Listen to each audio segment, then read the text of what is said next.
heard about a little piece of legislation that we passed on Friday to make sure that all new residential and commercial buildings in Los Angeles are going to be built with zero carbon emissions, which is really, really exciting.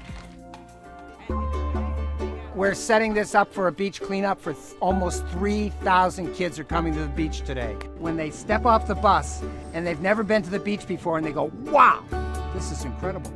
I think I can save the earth. After almost a decade of work to get this studied, funded, and staffed, here we are on the very first ride on a NoHo Dash Line bus.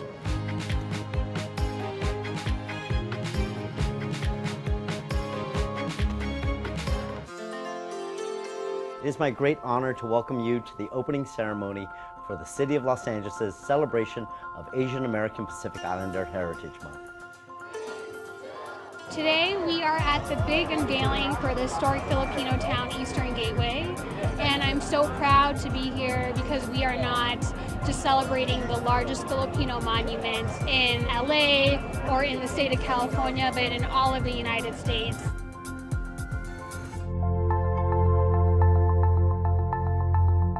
So today is our Chinese Lantern Festival celebration. And you know that we've just had our Lunar New Year, Chinese New Year, and we actually celebrate for 2 weeks.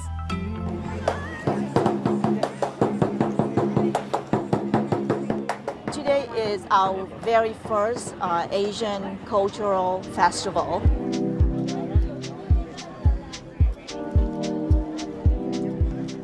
We are delighted to say that LA is for everyone and to let people know that we stand with our Asian American Pacific Islander community as they celebrate this day because LA is truly for everyone.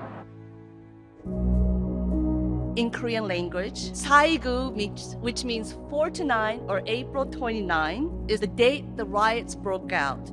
Today, as we announce the launch of our Saigu campaign, we are proud to reclaim the word Saigu to commemorate the 30th anniversary of the LA riots.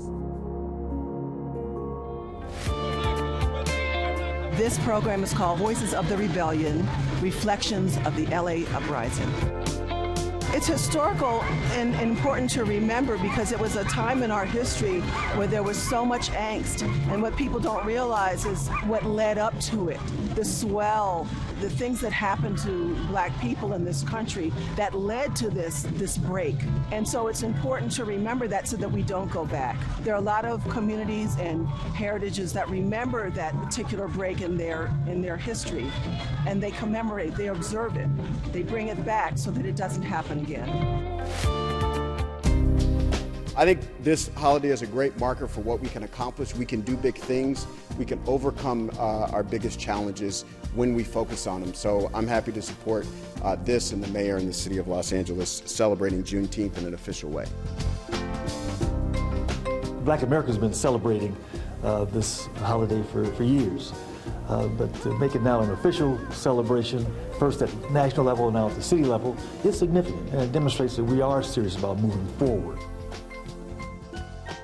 Today is our second annual Juneteenth Street Fair here in Watts. Juneteenth means a lot because as African Americans in America, we are always trying to look for a way to let people know how important and how we are in America.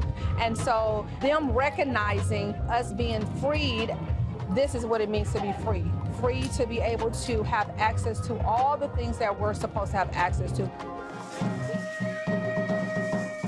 We're celebrating the 100th anniversary of the Watts Towers. We're 100 years old.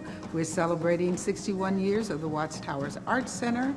We're also celebrating the 40th annual Watts Towers Day of the Drum Festival and the 45th annual Simon Radia Watts Towers Jazz Festival.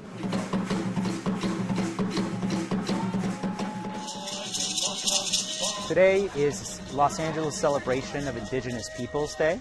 5 years ago, Los Angeles led the initiative to replace Columbus Day with Indigenous Peoples Day, which to this day, 5 years later, Los Angeles is still the largest jurisdiction in the country to make that change.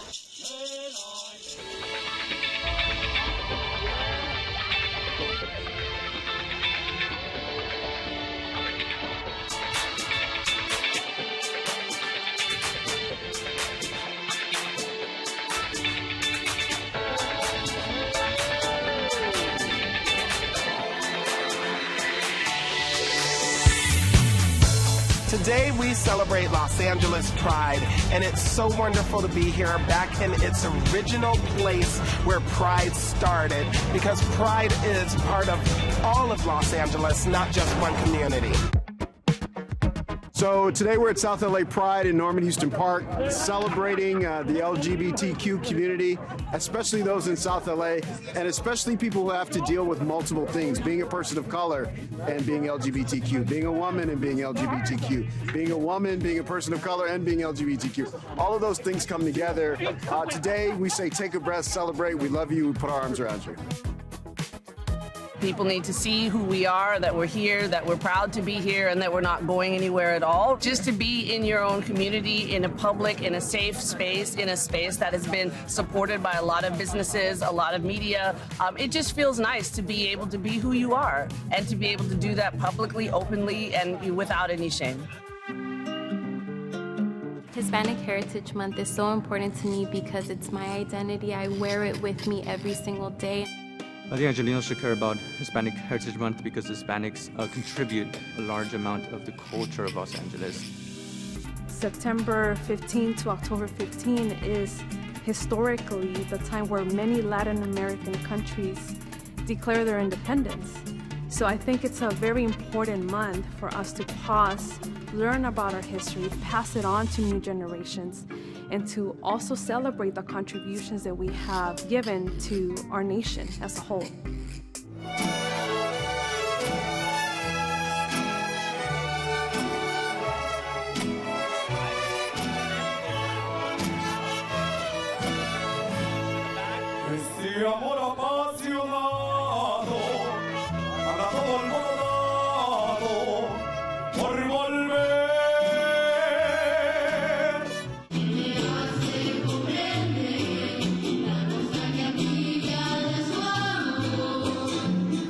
Muertos here in Pacoima is an annual celebration that I host here in the community of Pacoima in front of Pacoima City Hall.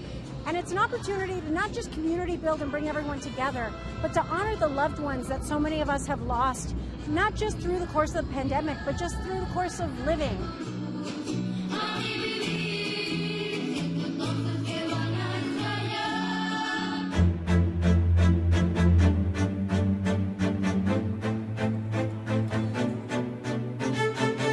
Today we're celebrating the grand opening of the new 6th Street Viaduct. It's so special to all of us who have worked on this project. I personally have started on the project 19 years ago. For me, it's really about the community. They've been with us, they've input. That's how we ended up with these 10 pair of arches and just an incredible new icon for Los Angeles.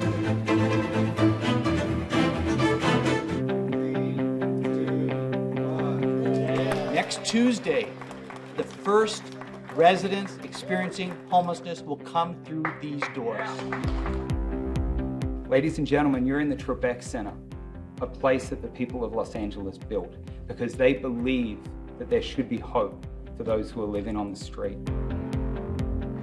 This center will be a life transformation center, a chance for people to get a second chance in life, to get renewed dreams, their vision ignited, to start over. I'm so proud to stand here among all of you to celebrate the opening of Conrad. I'm excited because the Grand LA will have over 400 units of housing, of which 87 are affordable units. And people are scratching their heads saying, how did that happen? Insistence, persistence, and in Spanish we say ganas. Ganas is that fire in the belly that says, come on, we gotta make it happen. And we did.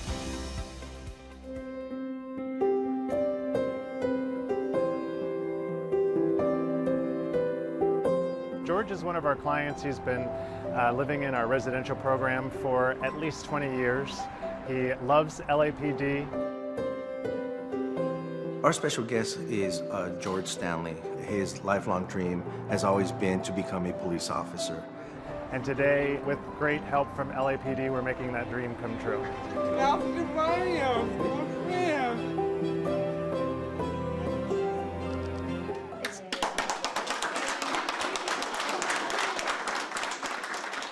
George Stanley, and you'll be working with Sergeant Rebus this morning, okay? You'll be assigned the mission to Griffith Park and the York Corridor. You'll be making contact with citizens. George, that's your boss. That's Captain Waters. That's your boss. I'm so glad you could join us today.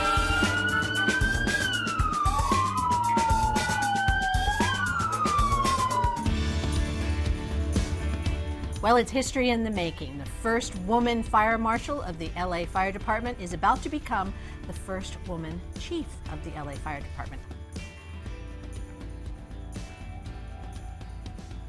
I tell you, my feelings were really mixed. I was very excited. I was not shocked, but timing of it. I wasn't quite sure when and if this would ever happen. So when the mayor approached me and we had a number of conversations, and then eventually when he made that decision, I took a deep breath and said, okay, let's do this. In the 241 years that the city has existed, only 23 women have ever been elected to serve on the Los Angeles City Council. It took till 2022 to reach a record number. The first female city attorney, and of course, our first female mayor. It's quite an important story to tell. I, Karen Ruth Bass. I, Karen Ruth Bass. Do solemnly swear. Do solemnly swear. That I will support the Constitution of the United States. That I will support the Constitution of the United States. I call on our city to not just dream of the LA we want, but to participate in making the dream come true. If we come together and focus on solutions rather than jurisdictions, on locking arms rather than pointing fingers, we will save lives and we will save our city. And this is my mission as your mayor. So let's come together and build it together. Thank you, Los Angeles. Thank you for the opportunity. Thank you for the trust. I am honored.